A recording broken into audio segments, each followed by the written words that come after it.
주님의 승천은 사람들이 꾸며낸 이야기가 아니라 많은 제자들이 보고 있는 가운데 역사적 사실이라 하는 것을 성경이 밝히고 또 우리도 그것을 믿어야만 합니다.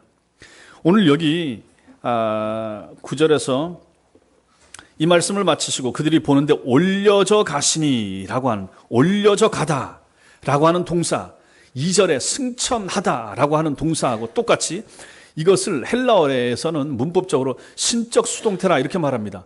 수동태는 수동태인데 신적인 수동태입니다. 즉 우리 예수님의 승천은 예수님의 지상의 모든 사역을 마치신 그 모든 것을 기쁘게 여기신 성부 하나님께서 그 성자 예수님을 하늘로 이끌어 올리신 사역이라 하는 것입니다. 그래서 예수님이 스스로 올라가셨다라고도 볼 수 있지만 이러한 말씀의 근거에서 보면 하나님께서, 성부 하나님께서 예수님을 모든 땅에서의 지상에서의 모든 사역을 완벽하게 마치신 예수님을 하늘로 이끌어 올리셨다. 그래서 수동태라 이렇게 볼 수가 있다 하는 것입니다. 하나님께서 하늘에서 우리 예수님을 위로 기쁨 가운데 끌어올리신 것이죠. 신비로운 것이죠. 이 모습도 예수님께서 처음에 이 땅에 오실 때도 마찬가지 아닙니까? 동정녀 마리아의 몸을 통해서 이 세상에 오셨죠. 처녀의 몸을 가지신 마리아의 몸을 통해서 오셨다. 신비로운 일입니다. 세상 사람들은 안 믿습니다. 근데 우리는 성경을 통해서 그걸 믿는 거죠. 신비로운 일인 거죠. 신비롭게 이렇게 오셨던 주님께서는 가실 때도 신비로운 방식으로 세상을 떠나가고 계시다 하는 것을 여기서 보게 되는 것입니다. 그렇다면 마찬가지로 예수님께서 이 땅에 재림하실 때도 당연히 신비로운 모습으로 온다 하는 것을 성경 여러 군데에서 말해주고 있죠. 천군 천사와 함께 심판주 되시는 모습으로 예수께서 다시 오시게 될 것입니다. 9절에서 제자들은 승천하시는 주님의 모습을 잠시 동안만 볼 수 있었습니다. 오늘 그 말씀을 보면 구름이 주님을 가려서 더 이상 볼 수가 없게 됐기 때문에 그런 것입니다. 여기 나타나는 구름은 우리가 지금 바깥에서 보는 저런 구름하고 다르다라고 생각하셔야 됩니다. 보통의 구름이 아닌 것이죠.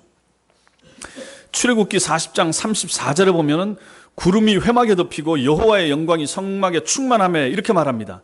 하나님의 임재가 나타나는 특이한 특별한 구름이 됐던 거죠. 마태복음 17장에 보면 예수께서 변화산이라고 하는데 올라가서 거기서 신비로운 모습으로 변화되는 내용이 나옵니다. 거기서도 구름이 나타나는데 빛난 구름이 나타나는 것이 보입니다. 바로 그런 구름이 여기에 나타나는 그런 구름, 똑같은 구름이 되는 거죠. 그러므로 구름이 가려서 더 이상 제자들이 육신의 눈으로는 주님을 볼 수 없게 됐다라고 하는 것은 주님께서 하나님의 영광스러운 세계로 올라가신 까닭에 더 이상 인간의 눈으로는 볼 수가 없다 하는 사실을 보여주는 것입니다. 그냥 예수께서 구름 너머로 넘어가서 무슨 구름 타고 다니는 손오공처럼 그렇게 개념을 생각해서는 안 된다 하는 것입니다. 영광스러운 세계로 들어간 거죠. 하나님의 영광 가운데 승천하신 예수님께서는 이제 아무나 볼 수가 없는 그런 분이 된 거죠. 죄인인 인간의 눈, 육신의 눈으로는 결코 주님을 볼 수가 없는 것입니다. 그러므로 불신자들은 영광과 생명의 구주를 보지 못하고 죄 중에 죽어가는 불행을 당하게 되는 것입니다.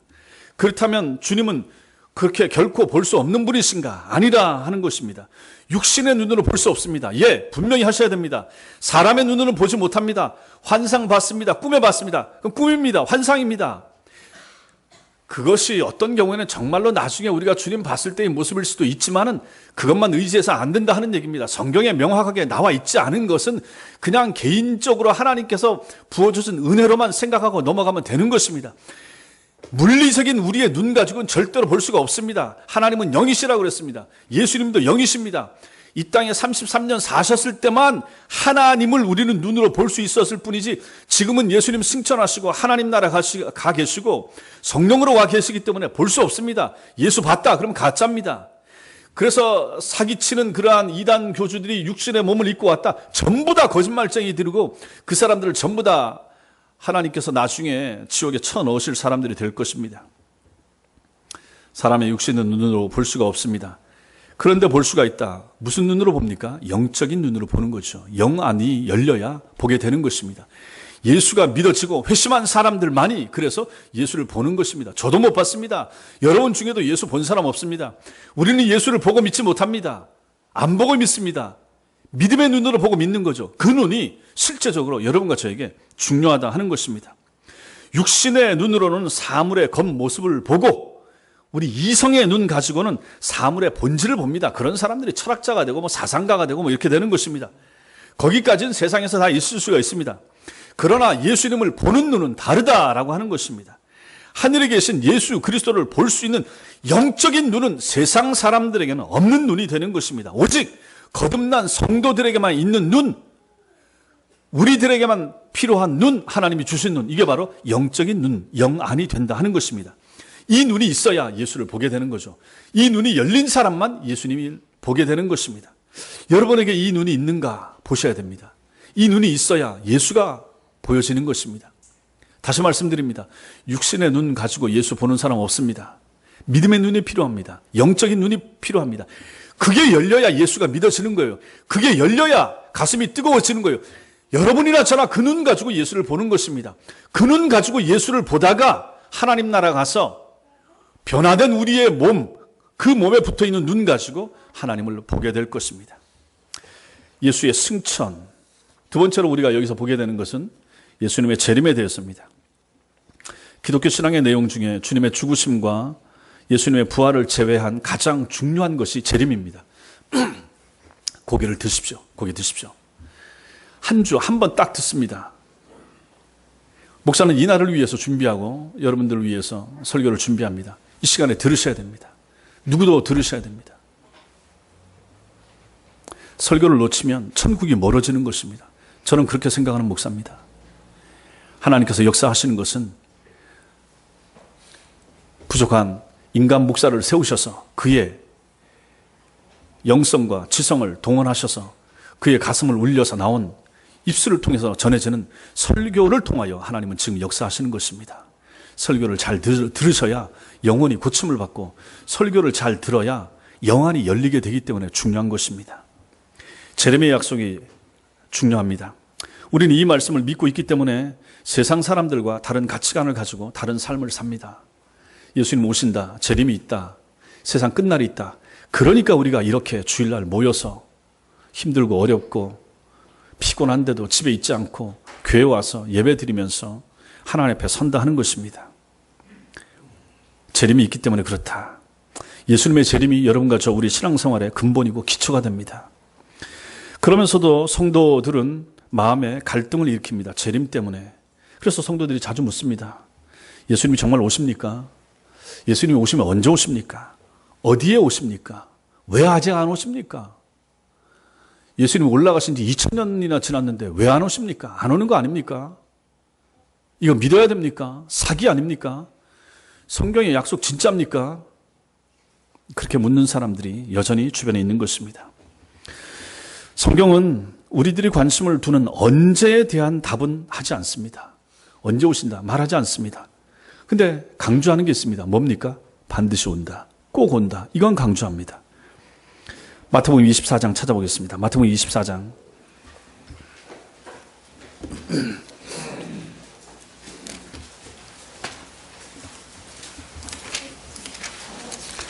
3절부터 8절까지 신약성경 40페이지 마태복음 24장 3절부터 8절 내용을 잘 생각하시면서 마태복음 24장 3절부터 8절 같이 읽겠습니다. 시작.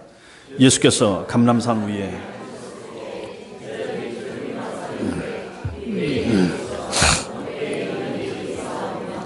또 주의 임하심과 세상 끝에는 무슨 징조가 있사오리까? 예수께서 대답하여 이르시되 너희가 사람의 미혹을 받지 않도록 주의하라. 많은 사람이 내 이름으로 와서 이르되 나는 그리스도라 하여 많은 사람을 미혹하리라. 난리와 난리 소문을 듣겠으나 너희는 삼가 두려워하지 말라. 이런 일이 있어야 하되 아직 끝은 아니니라. 민족이 민족을 나라가 나라를 대적하여 일어나겠고 곳곳에 기근과 지진이 있으리니 이 모든 것은 재장난의 시작이니라. 아멘. 자, 보십시오. 여기서도 주님은 재림의 때에 대해서는 말씀하시지 않고 징조만 말씀하십니다. 징조를 보라. 근데 그 징조가 지금만 생긴 게 아니에요. 가만히 따지고 보면. 그러한 징조가 옛날에도 있었고 지금도 있습니다. 전쟁이 지금만 있습니까? 옛날에 예수님 때도 있었고 있었죠. 기근, 예수님 때도 있었고 천년 전에도 있었고 지금도 기근은 있습니다. 지진, 예수님 때도 있었고 그 전에도 있었고 천년 전에도 있었고 지금도 있고, 물론 이걸 가지고 더 자주 있다, 더 빈번하다, 그렇죠, 우리나라 같은 경우도 더 자주 있고 그러니까 뭐 설득력이 있을 수 있습니다. 그런데 성경에서 얘기하고자 하는 것은 실제는 이게 아닌 것 같습니다. 이러한 일이 일어나면 주님께서 오실 때가 됐다라고 말하는 것은 좀 곤란합니다. 이건 2000년 전에는 있었기 때문에 그런 것입니다. 그러므로 우리는 이 말씀을 다른 시각에서 좀 볼 필요가 있습니다. 우리가 지난주에 봤던 6절 말씀에 보면, 사도행전 6절에도 보면 그들이 모였을 때 예수께서 여쭈어 이르되 주께서 이스라엘 나라를 회복하시면 이때입니까? 하고 물었더니 7절에서 예수님께서 그 때와 기한은 하나님의 아버지의 소관에 두셨다, 이렇게 말씀하시면서 너희가 알 바 아니라 라고 말씀하셨죠. 자, 그렇다면 재림의 때와 기한은 절대로 우리는 알 수가 없습니다. 알려주시지도 않고요. 우리 소관 바뀝니다. 그렇다면 지금 우리가 읽었던 이 마태복음 24장의 이 내용들은 어떻게 봐야 되는가? 주님이 정말 오실 수밖에 없다 하는 것을 일반적인 차원에서 보는 그러한 관점이 필요하다는 것입니다. 이런 일이 있기 때문에 예수께서 오실 수밖에 없다. 너희가 사는 세상이 이런 세상이다. 이런 세상에 너희 계속 살고 싶니? 아니다. 그래서 내가 온다. 그런 차원에서 이 말씀을 우리가 봐야 된다 하는 것입니다. 즉, 너희가 사는 이 세상에 전쟁이 있지, 기근이 있지, 지진이 아주 자주 발생하지, 내 백성들인 너희가 영구적으로 살만한 안전하고 좋은 세상 아니란다. 너희가 살만한 그러한 복되고 안전한 나라 따로 있다. 그 날을 너희에게 주기 위해서 내가 다시 올 것이라. 우린 이 말씀을 이렇게 받아야 된다 하는 것입니다. 그렇죠? 이것이 주님이 말씀하신 징조들의 깊은 의미가 되는 것입니다. 그래서 우리는 세상에서 일어나는 이런 현상들을 보면서 무슨 생각해야 됩니까? 우리가 여기에 영원한 목표를 두거나 여기에 영원한 투자를 해서는 안 되겠구나, 땅은 아무것도 아니다 하는 것에 대한 관심을 자꾸 그렇게 생각을 하셔야 된다 하는 것입니다. 흔들리는 땅입니다. 위험합니다. 핵을 어떻게 사용할지 모르고, 무슨 지구 대기에 돌고 있는 인간들이 쏘아 올린 인공위성들 중에 고장난 것들이 숱하다 그러고, 그 중에서 쏘러내서 한 것이 고장나서 언제 어디로 떨어질지 모른다 그러고, 불안하다 그러고, 별별 얘기가 다 나오지 않습니까? 또 라디오를 듣다 보더니 혹성이 이제 충돌할 시점이 다가올 수도 있다, 그런 얘기도 있기도 하고, 별별 얘기가 다 있습니다.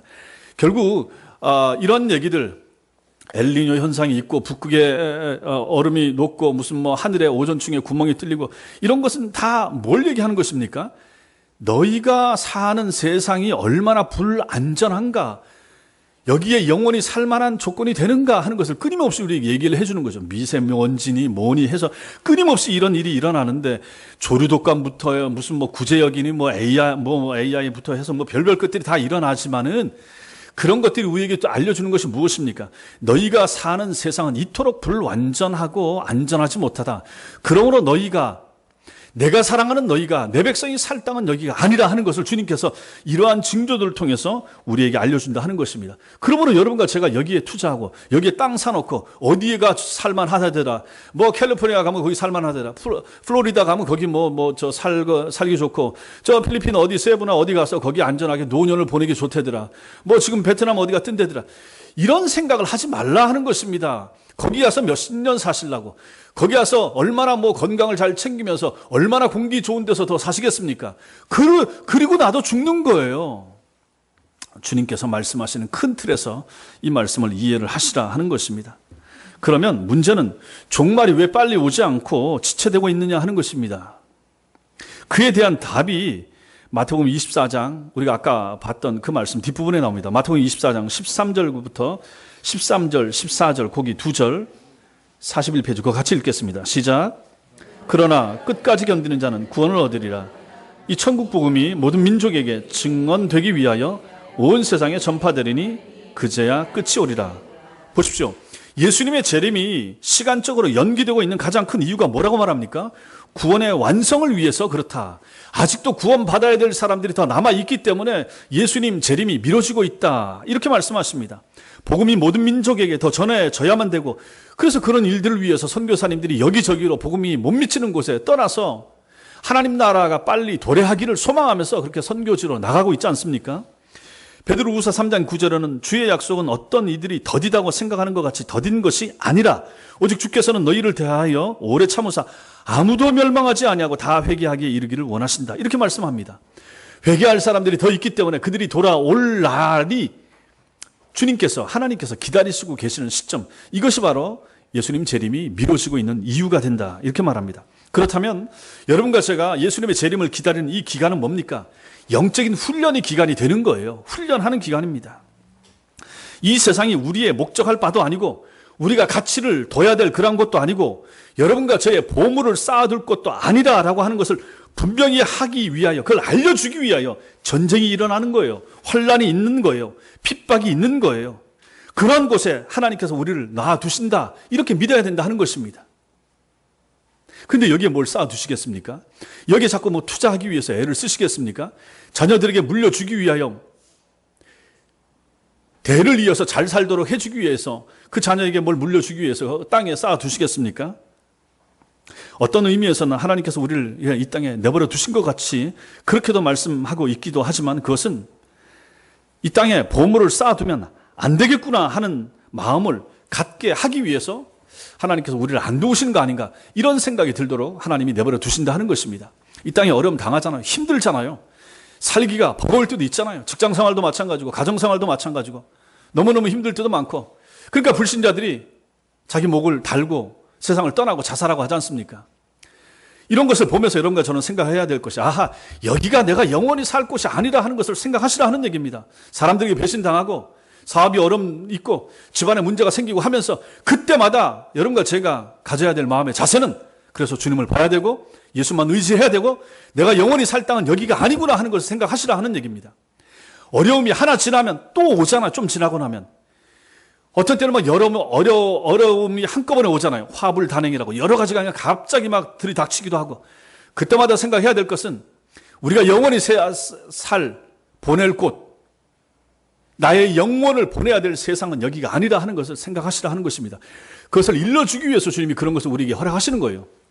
그렇다면 우리는 세상을 살면서 어려움을 당할 때마다 생각하는 거죠. 아하, 내가 여기 세상에 정 붙이지 못하도록 하기 위해서, 내가 세상에 여기다 정을 두고 여기다가 뭔가를 투자하고 쌓도록 하지 않도록 하기 위해서 하나님께서 나를 자꾸 흔드시는가 보다, 날 자꾸 어렵게 하시는가 보다, 배신도 당하고 물질적인 어려움도 당하고 하는가 보다 하고 생각하면 정답이다라는 거죠.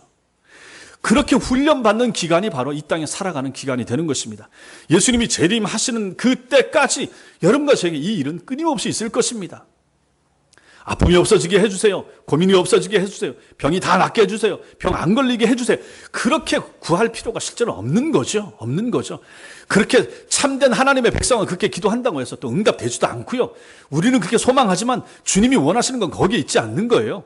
병 나아서 그 병 나은 건강한 몸 가지고, 암 고친 몸 가지고 150년을 살겠습니까? 200년 살겠습니까? 못 사는 거예요. 잠시뿐입니다. 잠시의 기쁨입니다. 그 나은 고침받은 몸이 또 좀 지나면 또 다른 부위가 아프고 또 시들어지는 거예요. 그러다가 약해지고 세상을 떠나는 것입니다. 그러므로 우리는 우리 자신을 돌아봐야 되는 것입니다. 하나님이 나에게 허락하신 시간들이 얼마나 귀한가, 그러므로 내가 이 땅을 사는 기간이 얼마나 귀한가, 청년의 때가 얼마나 귀한가, 학생의 때가 얼마나 귀한가, 내가 주를 위해서 사용할 수 있는 시간이, 그걸 만약 생각한다 그러면 남은 시간 70년, 80년, 아니면 30년, 10년, 5년 얼마나 귀한가, 어떻게 사용할까, 그것을 생각하시라 하는 것입니다.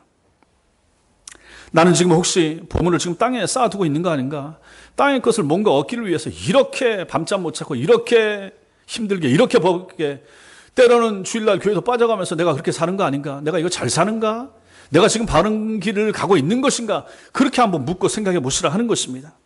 하나님이 나에게 주신 이 주어진 시간을 헛되이 내가 지금 보내고 있는 것은 아닌가, 돌아보는 것이 필요하다. 이것을 가지고 우리는 이 재림에 대하여 약속된 이 부분에서 이런 생각을 하셔야 된다는 것입니다. 마지막으로 우리는 말세에 대해서 생각을 할 수 있어야 됩니다. 우리는 자주 지금이 말세라라고 하는 말을 듣습니다. 말세는 사전에 찾아보면 사전적으로는 도덕, 풍속, 정치 등의 모든 사회 질서와 정신이 매우 타락하고 쇠퇴해서 끝판에 이른 세상, 이것을 가지고 말세라 이렇게 말합니다. 그래서 예전에 뭐 권사님이나 아니면 뭐 장로님들 기도하시면 주례 내용 중에 말세 지말을 살고 있는 우리에게 뭐 이렇게 기도합니다. 말세 중에 말세란 얘기죠. 그만큼 끝이고 도덕이나 풍속이나 세상 돌아가는 모습 보고 하니까 종말이라 끝이다 이렇게 생각하는 것입니다. 만약에 김정은하고 협상이 잘 되고 북미 간의 대화가 잘 돼서 핵무기 없애기로 하고 통일이 된다고 하면 아이고 이제 한 짐 덜었네. 이제 좀 더 세상에서 오래 살아도 되겠네. 뭐 이런 마음 가질 수 있겠습니까? 그렇다고 해도 세상은 종말을 향해서 여전히 달려가는 것입니다. 그럼에도 불구하고 예수님의 재림 시간표는 그대로 움직인다 하는 것을 우리가 생각할 필요가 있는 것입니다.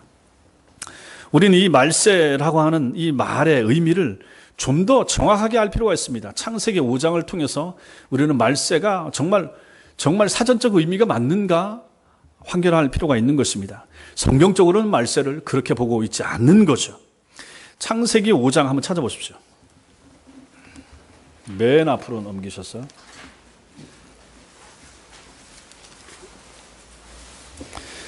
6페이지입니다.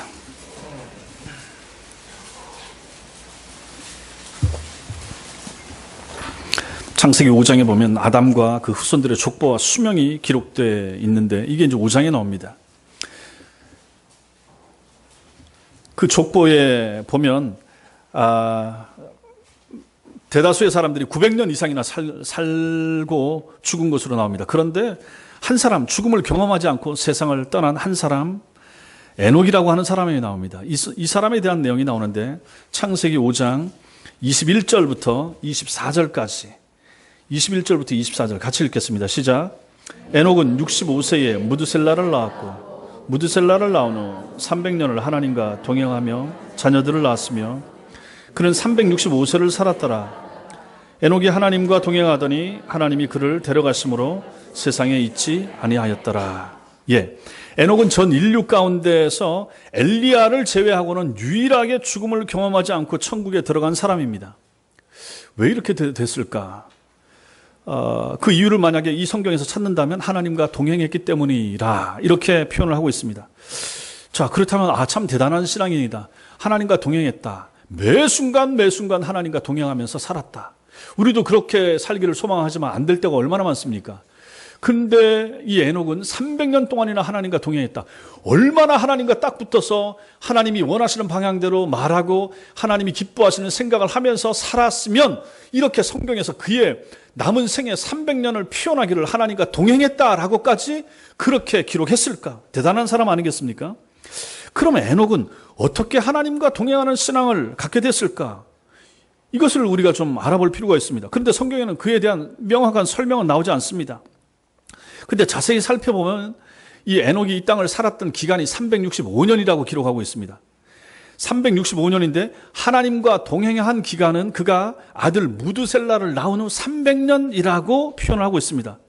그렇다면 그가 아들 무드셀라를 낳기 전에는 그런 삶을 안 살았는데 아들을 낳고 나서 뭔가 계기가 있어서 그때부터 300년 동안 하나님과 동행하고 살았구나 하는 것을 우리는 암시 받을 수가 있는 것입니다.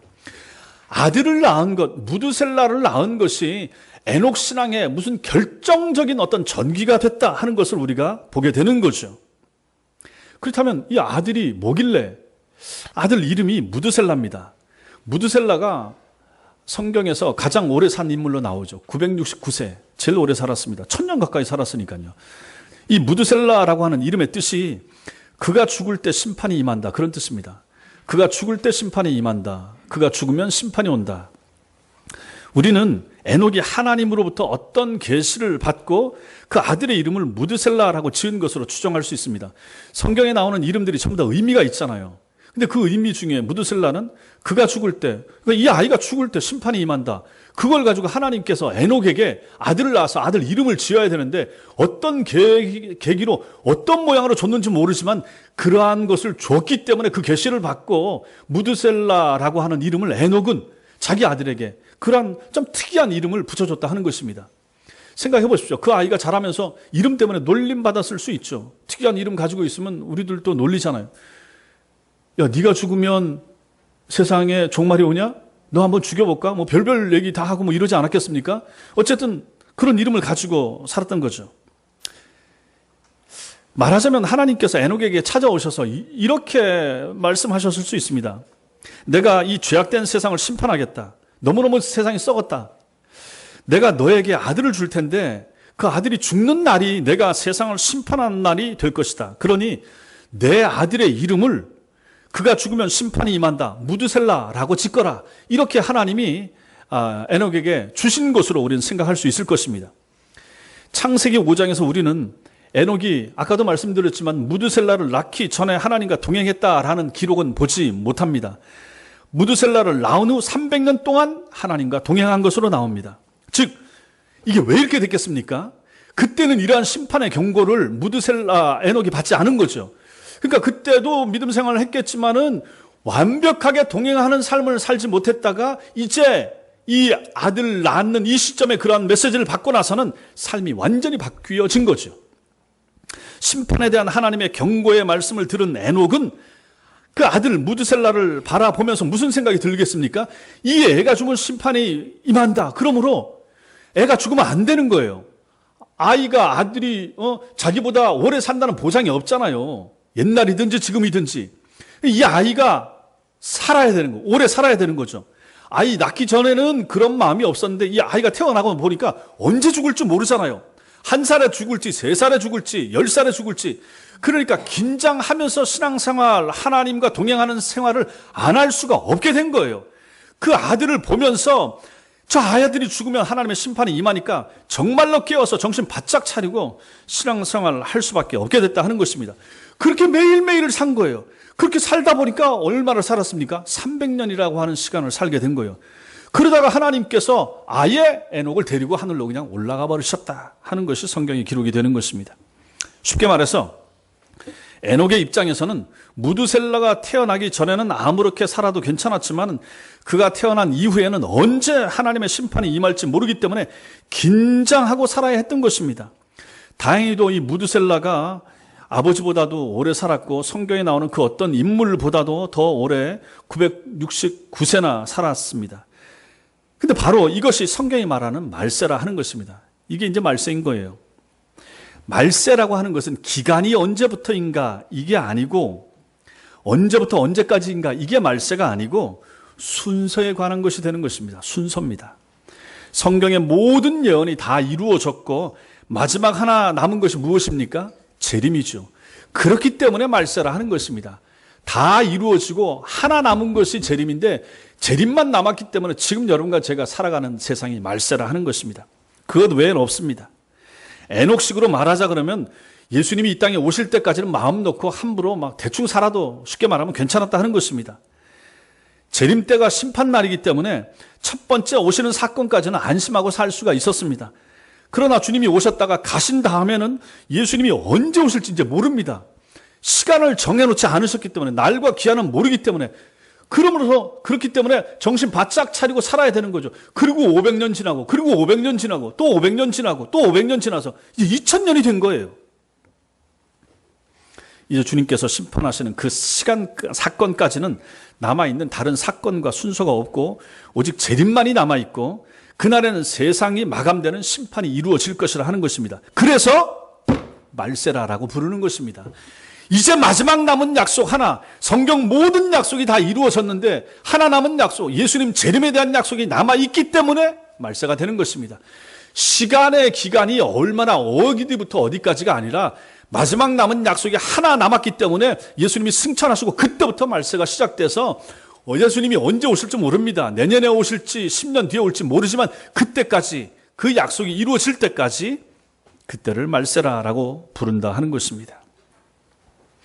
어느 날이든지 주께서 오시면 끝입니다. 그것이 얼마나 확실한 사실인가? 그럼 이 말세, 이 예수님의 오심, 이것이 얼마나 확실한가? 이 심판이 얼마나 확실한가? 이것을 또 우리는 이 창세기 이 5장 말씀을 통해서 확인해 볼 수가 있는 것입니다. 무드셀라 사건을 통해서 살펴볼 수 있습니다. 창세기 5장 25절부터 아까 읽었던 그 뒤에 25절부터 29절까지 같이 읽겠습니다. 시작. 무드셀라는 187세에 라멕을 낳았고 라멕을 낳은 후 782년을 지내며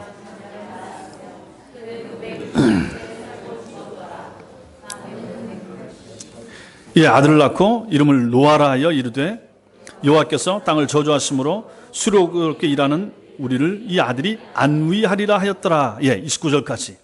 보십시오. 에녹의 아들이 누굽니까? 무두셀라 아들이 라멕의 아들이 노아. 하나님의 심판이 언제 있었습니까? 물심판이 노아 때 있었죠.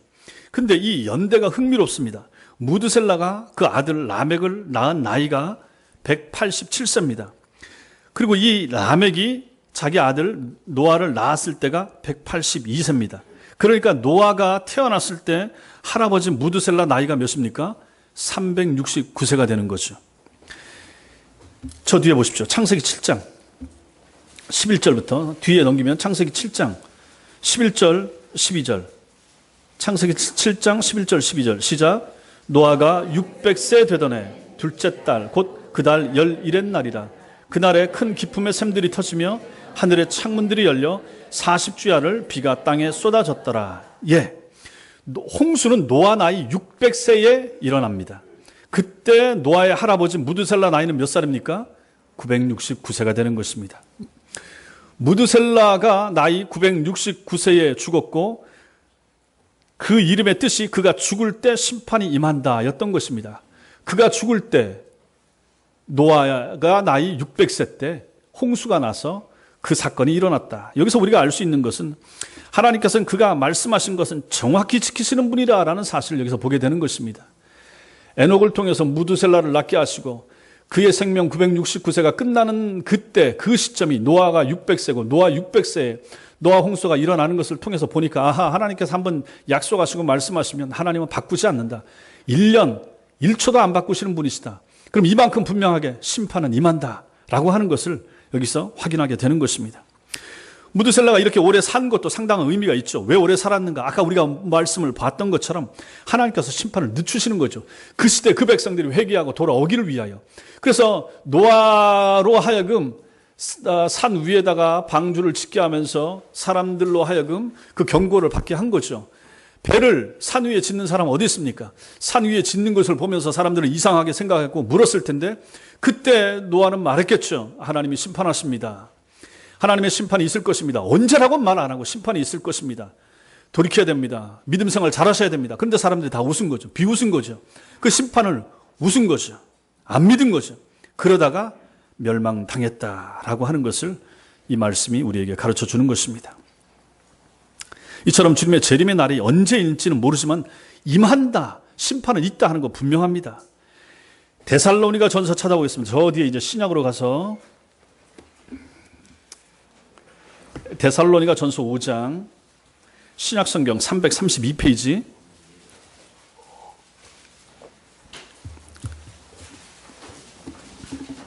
데살로니가 전서 5장 1절부터 6절까지 332페이지 데살로니가 전서 5장 1절에서 6절 같이 읽겠습니다. 시작. 형제들아 때와 시기에 관하여는 너희에게 쓸 것이 없으면 주의 날이 밤에 도둑같이 이를 줄을 너희 자신이 자세히 알기 때문이라. 그들이 평안하다 안전하다 할 그때에 임신한 여자에게 해산의 고통이 이름과 같이 멸망이 갑자기 그들에게 이르리니 결코 피하지 못하리라.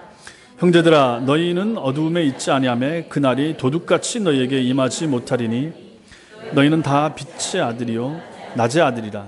우리가 밤이나 어둠에 속하지 아니하였나니 그러므로 우리는 다른 이들과 같이 자지 말고 오직 깨어 정신을 차릴지라. 예, 여기 보면은 주의 날이 도둑같이 임한다라고 말해놓고 우리에게는 도둑같이 임하지 않는다라고 말합니다. 왜 주의 날, 주의 재림이 도둑같이 임하는가? 왜 도둑 같은가? 우리가 생각하기에 언제일지 모르기 때문에 도둑같이라고 말한다 이렇게 생각할 수 있지만은 근데 그건 아닌 것입니다. 왜냐하면 뒤에 4절에 보니까 형제들아 너희는 어두움에 있지 않으며 그날이 도둑같이 너희에게 임하지 못한다라고 말했기 때문에 그런 것입니다. 그러면 여기서 도둑같이 온다라고 하는 것은 불신자들에게 예수 모르는 사람들에게 하나님하고 상관없는 사람들에게 그날이 도둑같이 온다 그런 뜻이 되는 것입니다. 그래서 그 사람들은 갑자기 당하고 우리는 뭡니까? 신자들은 뭡니까? 빛의 아들이고 낮의 자녀인 거죠. 그래서 우리에게는 도둑같이 임하지 않는다라고 이렇게 말씀해 줍니다. 즉 세상 사람들은 주님의 오심에 대하여 대비하지 않기 때문에, 대비가 없기 때문에 그날을 맞이하게 되면 당황하고 놀랍게 될 것이지만은 여러분과 저는 준비하고 맞이하고 있기 때문에 우리는 도둑같이 맞지 않는다는 것입니다. 날과 때는 모릅니다. 그러나 지금 준비하고 있잖아요. 깨어 있잖아요. 예배 생활을 하잖아요. 말씀을 펴고 읽잖아요. 기도하시잖아요. 이것이 바로 대비하는 자세라는 것입니다.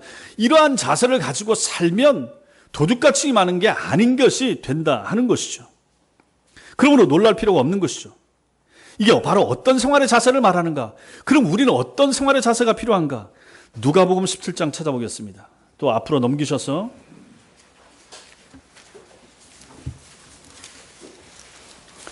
누가복음 17장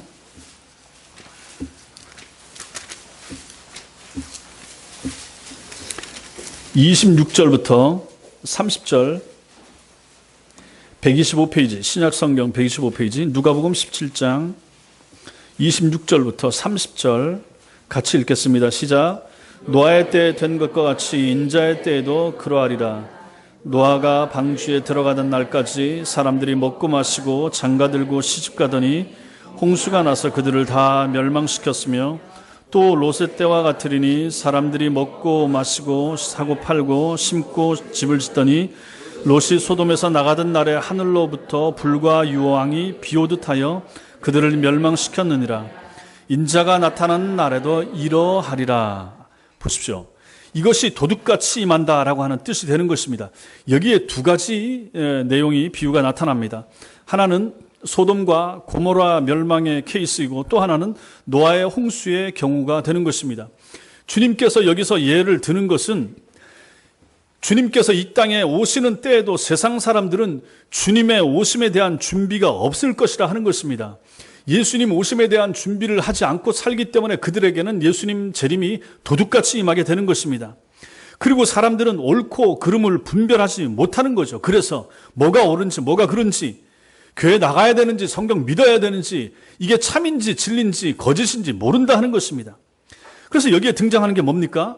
장가가고 시집가는 일을 여기서 표현합니다. 먹고 마시고 사고 팔고 심고 거두고 이런 일들이 있다 하는 것입니다. 여러분 보십시오.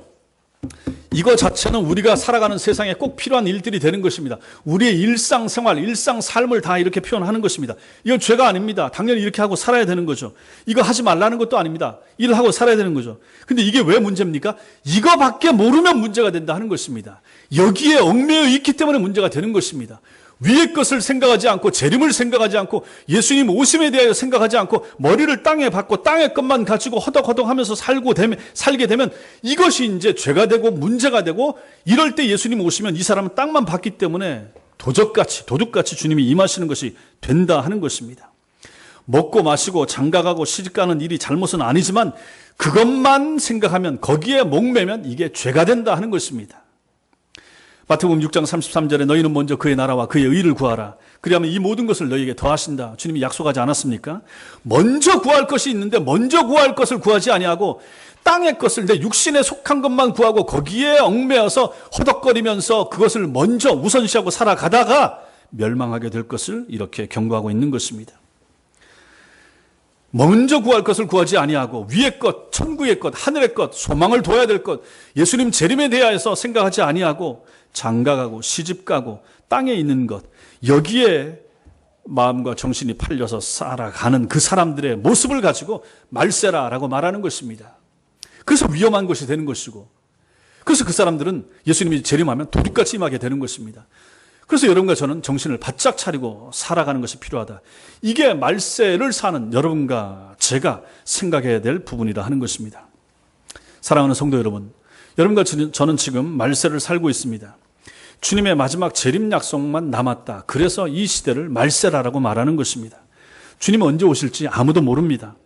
따라서 우리는 주님이 오실 날을 대비하면서 지혜로운 다섯 처녀같이 깨어있는 것이 필요합니다. 비가 올 때 준비할 것이 뭡니까? 배가 아니에요. 집이 아닌 거예요. 비가 오면 준비해야 될 것이 배입니다. 방주를 준비해야 되는 거죠. 지금은 비가 오는 시즌입니다. 지금 비가 오고 있습니다. 눈에 보이지 않지만 종말에 심판의 비가 오고 있다 하는 것입니다. 배를 준비할 때입니다. 노아는 방주를 만들고 있었는데 세상 사람들은 그 시간에 밭에 나가서 밭일을 하고 씨 뿌리고 시집가고 장가가고 먹고 마시고 있었다 하는 것입니다. 이것은 얼마나 어리석은가, 어리석다 못해서 얼마나 위험한가. 그 알았으면 그렇게 했겠습니까? 알았으면 그 짓 할 사람 누가 있습니까? 다 익사해서 다 죽었거든요. 한 사람도 살아남은 사람, 노아 가족 8명 빼놓고 살아남은 사람이 없다 하는 얘기입니다.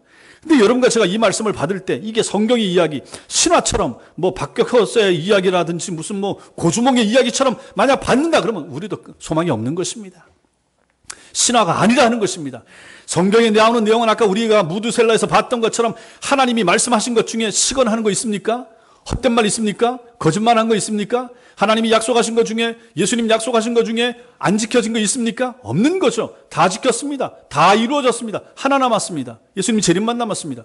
그럼 이게 될까요? 안 될까요? 예수님 재림 있을까요? 없을까요? 말할 필요가 없는 거죠. 그럼 우리는 뭘 해야 되겠습니까? 무엇을 하면서 살아야 되겠습니까? 하나 남은 재림, 이제 말세입니다. 말세를 사는 성도의 자세가 뭡니까? 무엇을 만들어야 되겠습니까? 배를 만들어야 되는 것이죠. 하나님의 심판에 지척에 다다랐다 하는 것입니다. 하나님은 신자의 대표인 롯을 소돔과 고모라에서 뽑아낼 것입니다. 롯은 신자의 대표가 됩니다. 그래서 소돔과 고모라 멸망하는데 하나님께서는 그 사람을 천사를 통해서 뽑아내십니다. 왜 거기서 뽑아냅니까? 영원히 살 신자의 살 땅이 아니기 때문에 그 땅에 뽑아내는 것입니다. 얼마나 아름다웠습니까? 얼마나 화려했습니까?